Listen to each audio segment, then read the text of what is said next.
हर हर महादेव दोस्तों। आज मैं बात करूंगा आपसे एक सच्ची घटना के बारे में जिसे मैंने स्वयं अपनी आंखों से देखा है। तो चलिए शुरू करते हैं। एक दिन मैं अपने गुरुजी के पास था और हम बैठे हुए बातचीत कर रहे थे। तभी वहाँ एक व्यक्ति आता है जिसका नाम मनोज था और वो गुरुजी से नमस्ते करके वार्तालाप शुरू करता है।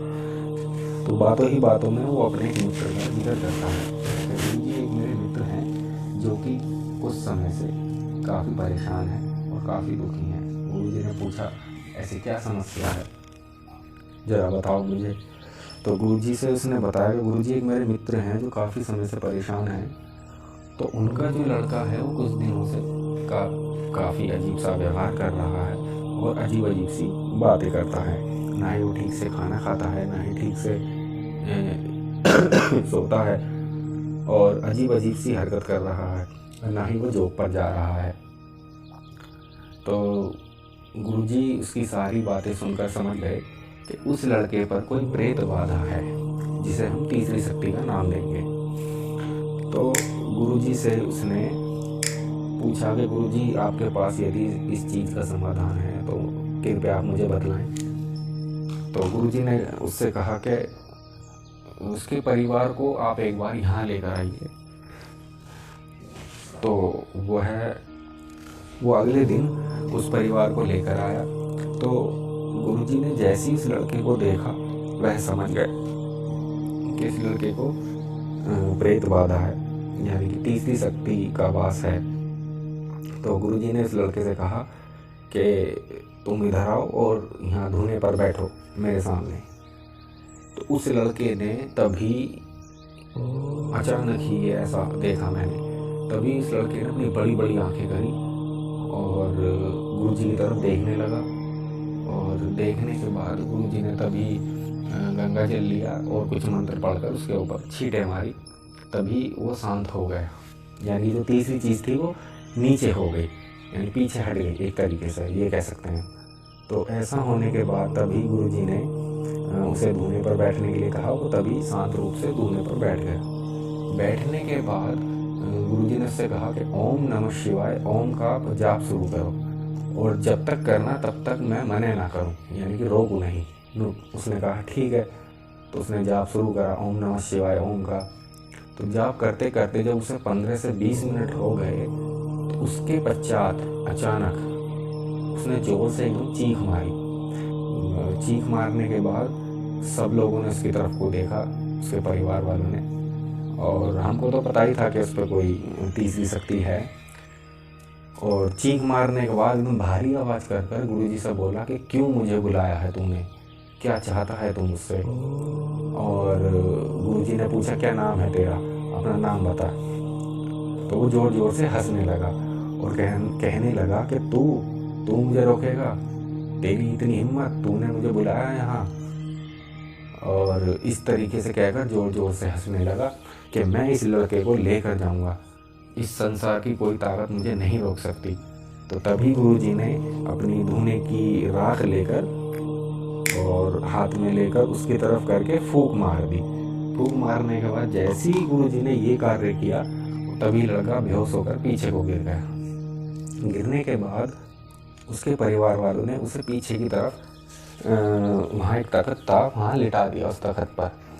तो गुरुजी ने उसके परिवार से वार्तालाप करी कि ऐसा है कि आपके लड़के पर कोई प्रेत बाधा है, यानी कि तीसरी शक्ति है जो कि इस लड़के को परेशान कर रही है। गुरुजी ने पूछा कि क्या ये हाल ही में अभी कहीं गया था, जब से इसने ये समस्या उत्पन्न हुई है इसके अंदर, क्या ये हाल ही में कहीं गया था।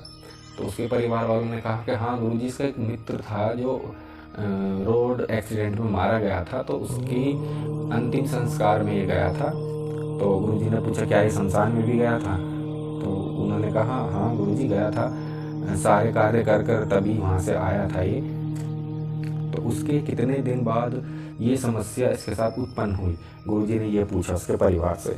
तो उन्होंने बताया लगभग गुरुजी 1 हफ्ते तक तो सब कुछ ठीक था, 1 हफ्ते बाद इसने ये दिक्कत यानी कि परेशान करना शुरू कर दिया।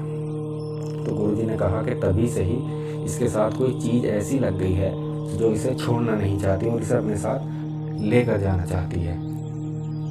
तो गुरुजी ने इसके परिवार वालों को कुछ उपाय बताए और कि ये रात को ठीक 12 बजे आपको करना है और कर शमशान में रख कर आना है। तो उसके परिवार से जैसी वार्तालाप चल रही थी तभी उस लड़के को होश आया और उस लड़के ने होश में आते ये पूछा कि पापा मुझे क्या हुआ है, आप लोग मुझे यहाँ लेकर क्यों आए हो, क्योंकि मुझे इतना तो ध्यान है कि मैं यहाँ आकर इस धूने के पास बैठा हूँ, उसके बैठने के बाद क्या हुआ है मेरे साथ मुझे कुछ नहीं पता। तो इस तरीके से उस लड़के ने अपने ऊपर बीती बातें बताई और हम सबको तो पता ही था कि उस लड़के के साथ क्या हुआ है क्योंकि हमने देखा था। तो उसके बाद वो परिवार मेरठ के लिए चले गए, क्योंकि मैं आपको बता दूं वो मेरठ के रहने वाले थे और लड़के का नाम था मोहित। उनके जाने के बाद मैंने पूछा गुरुजी से, गुरुजी लड़के पर कौन सी चीज़ है, यानी कौन सी तीसरी शक्ति है जिसका आप जिक्र कर रहे थे। तभी गुरुजी ने मुझे विस्तार रूप से बताया उस चीज़ के बारे में और मैं अभी समझ गया था। मैंने पूछा गुरुजी से, गुरुजी इस चीज़ का समाधान किस तरीके से होगा, यानी कि इसको हटाने का विधि विधान क्रिया भोग प्रसाद क्या है जिससे ये और किस शक्ति से हम काम लेंगे जो इस चीज़ को हटा पाए। तो गुरुजी ने मुझे विस्तार रूप से इन चीज़ों के बारे में बताया जो मैं वीडियो के माध्यम से आपको नहीं बता पाऊँगा क्योंकि कुछ चीज़ें हमारी गुप्त होती हैं। तो गुरुजी से इस तरीके से वार्तालाप हुई। तो ठीक 1 सप्ताह बाद उधर से मोहित के परिवार की तरफ से गुरुजी के पास फ़ोन आता है। तभी कहते हैं गुरुजी हमारा लड़का जब से वहाँ से आया है तब से और ज़्यादा आपके पास से आया तब से और ज़्यादा परेशान कर रहा है। तो गुरुजी ने बताया कि हमने जैसी उस चीज़ का आह्वान करा वो तीसरी शक्ति उस लड़के पर आई तो वो एक तरीके से उसके शरीर पर अब खुल चुकी है। तो अगर वो जिसे हम कह देते हैं बक्कारना, यानी कि साक्षात उस आदमी से बैठ के बातचीत करना, तो इस तरीके से गुरुजी ने उन लोगों को समझाया। तो गुरुजी ने कहा कि मैं आपको एक उपाय बताता हूँ, आप वो उपाय करिए। तो गुरुजी ने चौराहे का कुछ उपाय बताया और उसके बाद उस लड़के को कुछ दिनों के लिए शांति मिल गई। अच्छा, 3 दिन बाद मावस आने वाली थी, जो मैंने अभी थोड़ी देर पहले आपको बताया था कि शमशान का भोग के बारे में बताया था। तो जो शमशान का जो भोग है वो रात को 12 बजे के बाद दिया जाता है और ये मावस वाले दिन ज़्यादा इसकी मान्यता होती है क्योंकि हमारे गुरुजी जो भी कार्य करते हैं शमशान का भोग वगैरह वो मावस वाले दिन ही करते हैं क्योंकि वो काली रात होती है। तो इस तरीके से फिर उसको उपाय बताया उनके परिवार को। उपाय बताने के बाद उस उपाय को उस परिवार ने करा तो उसे कुछ समय के लिए यानी कि 3 दिन की हमने मोहलत ले ली। तो 3 दिन की मोहलत लेने के बाद जब उन्हें अगले 3 दिन बाद जब उन्हें बुलाया गया शमशान में तो फिर गुरुजी ने पूजा स्टार्ट करी। अच्छा, हमने जो पूजा जो करी थी वो 12:45 पर आरंभ हुई थी और लगभग 2:30 बजे तक चली थी वो पूजा। तो उस पूजा में उस लड़के को भी बुलाया गया था।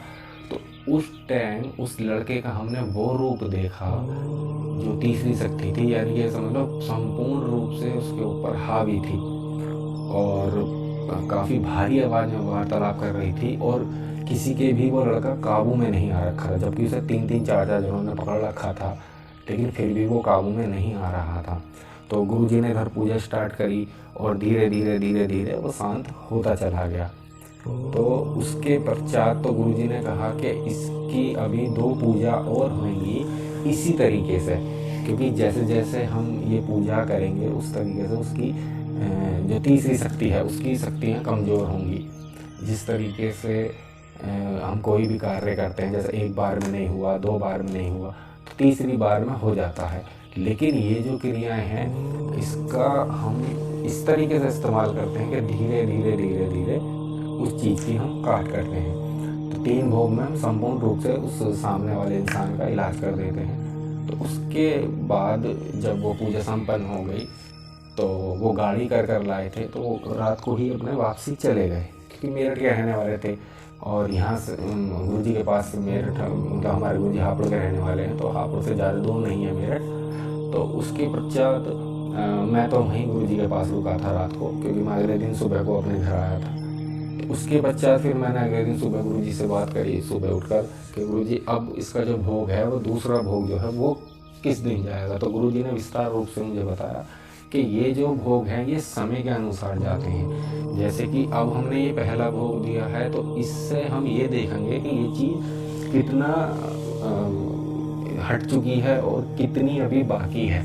तो इस तरीके से हम अपनी शक्तियों से हम बात करते हैं कि अब इसका अगला भोग कौन से समय में जाएगा, कौन सी तिथि में जाएगा, तो उसके अनुसार ही हम वो भोग निर्धारित करते हैं और सामने वाले शख्स को बताते हैं कि इतने दिन बाद ये आपका भोग जाएगा। लगभग मान के चलिए 2-2.5 महीने तो बीच का गैप होता ही है, जिसमें हम दूसरा भोग देते हैं। और तीसरा भोग हमें साल भर के अंदर अंदर देना होता है, यानी कि 3 भोग जो हम देते हैं वो तीनों भोग साल भर के भीतर जाने होते हैं। क्योंकि जिस शक्ति से हम कार्य लेते हैं उस शक्ति को साल में 3 भोग ये देने ही देने हैं।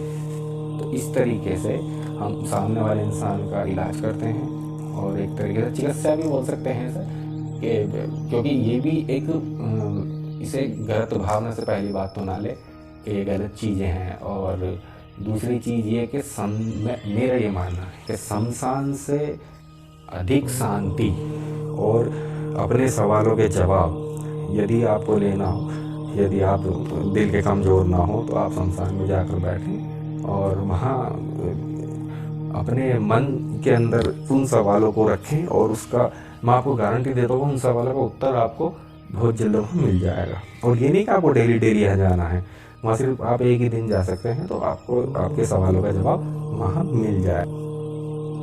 क्योंकि मैं नहीं मानता कि वहाँ पर कोई बुरी शक्तियाँ हैं, नहीं।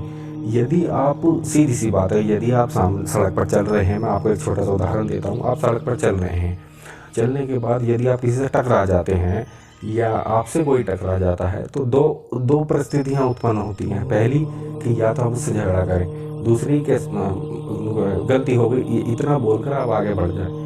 तो यही इस चीज़ का शमशान का हिसाब होता है कि यदि आप वहाँ जाकर ललकारोगे, कोई गलत कार्य करोगे, तो सीधी सी बात है उसका दुष्ट परिणाम तो आपको भुगतना ही पड़ेगा। इसलिए लोगों की भावना है कि रात को शमशान में नहीं जाना चाहिए, लेकिन मेरा मानना ये है कि शमशान से पवित्र जगह इस संसार के अंदर कोई नहीं है। देखिए, मैं आपको बताता हूँ क्यों है ये ऐसा है कि ये हमारा जो शरीर है ये 5 तत्वों से बना है।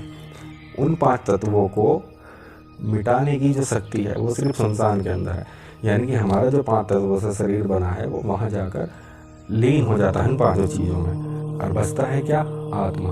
क्योंकि आत्मा तो हमारा है, आत्मा कभी नहीं मरती, और ना ही आत्मा के अंदर कोई प्राण होते हैं, ना ही कोई इसका शरीर होता है, ना ही कोई इसका आकार होता है। तो इस तरीके से हम ये मान सकते हैं कि शमशान जो है बहुत ही पवित्र जगह है, बहुत ही अच्छी जगह है। यदि आपका मानना है ये कि मैं शमशान में जा सकता हूँ या कुछ कर सकता हूँ, तो मैं आपको पहले ही बता दे देता हूँ कि शमशान जो है एक जागरूक जगह है। जैसे हम घर में रहते हैं वैसे ही शमशान है। तो जो वहाँ के जो तीसरी शक्तियाँ हैं जो वहाँ विराजमान रहती हैं 24 आवर्स, जिसे मैं कह सकता हूँ, लेकिन उस चीज़ को पहचानना ये अक्सर वहाँ होता है। देखिए, जैसे आप भी लोग काफ़ी मैयतों में गए होंगे, क्रियाकरों में गए होंगे, तो वहाँ आपने एक चीज़ नोटिस करी हो कि यदि आपके पास फ़ोन हो तो, और किसी का आपके पास फ़ोन है, तो आप उससे लड़ोगे नहीं, आप उससे झगड़ोगे, बड़े प्यार से बात करोगे कि ऐसा है मैं अभी बात नहीं कर सकता, फ़ोन रख दो, मैं अभी शमशान में हूँ। तो इस तरीके से नहीं तो आपके मन में वहाँ कोई गलत विचार आएगा, नहीं आपके मन में कोई लड़ाई झगड़े की भावनाएं उत्पन्न होंगी, नहीं आप किसी को देखकर वहाँ जलेंगे। हाँ, आप ये जरूर कहेंगे, नो बताओ घमंड करते हैं लोग, जल गया मर गया, सबको यहीं आना है एक दिन। तो ये चीज़ कोई ज़्यादा, देखिए मेरी यदि आप इन बातों का विश्वास करोगे तो जीवन में आने वाले समय में आपके लिए ये बातें बहुत महत्वपूर्ण होंगी। और दूसरी चीज़ ये कि हम ज़्यादा कुछ नहीं करते, अपना डेली का रूटीन, उठना और नहाना धोना, खाना पीना, फिर शाम को आकर फिर सो जाना, तो ये हमारी ज़िंदगी बंद कर रह गई है। तो इससे हमें देखो, सीधी सी बात है, यदि आपके ऊपर आप छोटी सी बात है कि आप जॉब करते हो तो हाँ, जॉब जो करते हो तो सीधी सी बात है आप काम भी करते हो, क्योंकि मालिक जो आपको पैसे देता है वो काम करने के पैसे देता है, ना कि बैठने के। तो ये जो है इसे हम बहुत से लोग ये कहते हैं कि जादू टोना करता है, टोटके करता है और भक्तावल करता है, भक्ताई करता है। तो इस तरीके से लोग इन लोगों को देखते हैं, यानी हम लोगों को देखते हैं जो इन चीज़ों को करते हैं। ये कोई भक्तावल या भक्ति नहीं है, ये एक विद्या है, ठीक है। ये विद्या है। विद्या सीखने के लिए पहले उसका स्टूडेंट बनना पड़ता है, विद्यार्थी बनना पड़ता है, तब ये तुम्हें विद्या मिलती है। देखो, हम स्कूल जाते हैं किस लिए? क्योंकि हमें विद्या लेनी है, हमें वहाँ पढ़ना है, लिखना है, जिससे कि हम आने वाले अपने भविष्य में कुछ कर पाएँ, ठीक है। तो ऐसे ही इसी तरीके से ये भी एक विद्या है, ठीक है। ये विद्या सीखना और इस पे खरा उतरना बहुत कैड़ी बात है।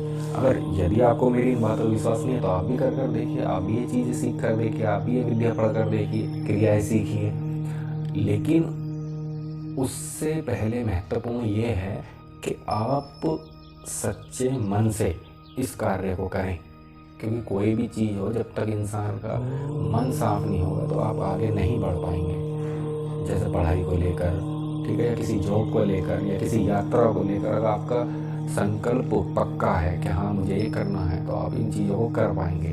देखो, हमने जो ये विद्याएं सीखी हैं, जो अपने मैंने गुरु से जो मैंने ज्ञान लिया है, मैंने जगत कल्याण के हेतु लिया है, यानी कि जगत के जो इस रोग से ग्रसित हैं, पीड़ित हैं, उन लोगों का मैं उद्धार कर सकूं। हालांकि मेरे पास ऐसा कुछ खास है नहीं, मैं तो जो भी करता हूँ गुरुदेव के आदेश के अनुसार करता हूँ, जैसे गुरुदेव के आदेश होते हैं। यदि आप भी चाहते हैं कि मैं इस तरीके की वीडियो आपके सामने लाता रहूँ और आपको अपनी बातें शेयर करता रहूँ, तो आप मेरे चैनल पर बने रहने के लिए सब्सक्राइब करें, कमेंट करें और बेल आइकन दबाना ना भूलें। और ज़्यादा से ज़्यादा ये देखें कि इसमें जो मैं बातें बता रहा हूँ ये कितनी सत्य हैं। ये मैं कोई आपको गूगल से या फेसबुक से कहानी उठाकर या गूगल से कॉपी कर मैं आपको सुना, ये मैं आपको सच्ची घटना बता रहा हूँ जो मेरे साथ घटी है, जो मैंने अपनी आंखों से देखा है। बस आज के लिए इतना ही। यदि आप इसका दूसरा पार्ट भी देखना चाहते हैं तो कमेंट में पार्ट 2 ज़रूर लिखें। और मैं आप सबसे इजाज़त लेता हूँ। आप लोगों का इस वीडियो को देखने के लिए बहुत बहुत धन्यवाद।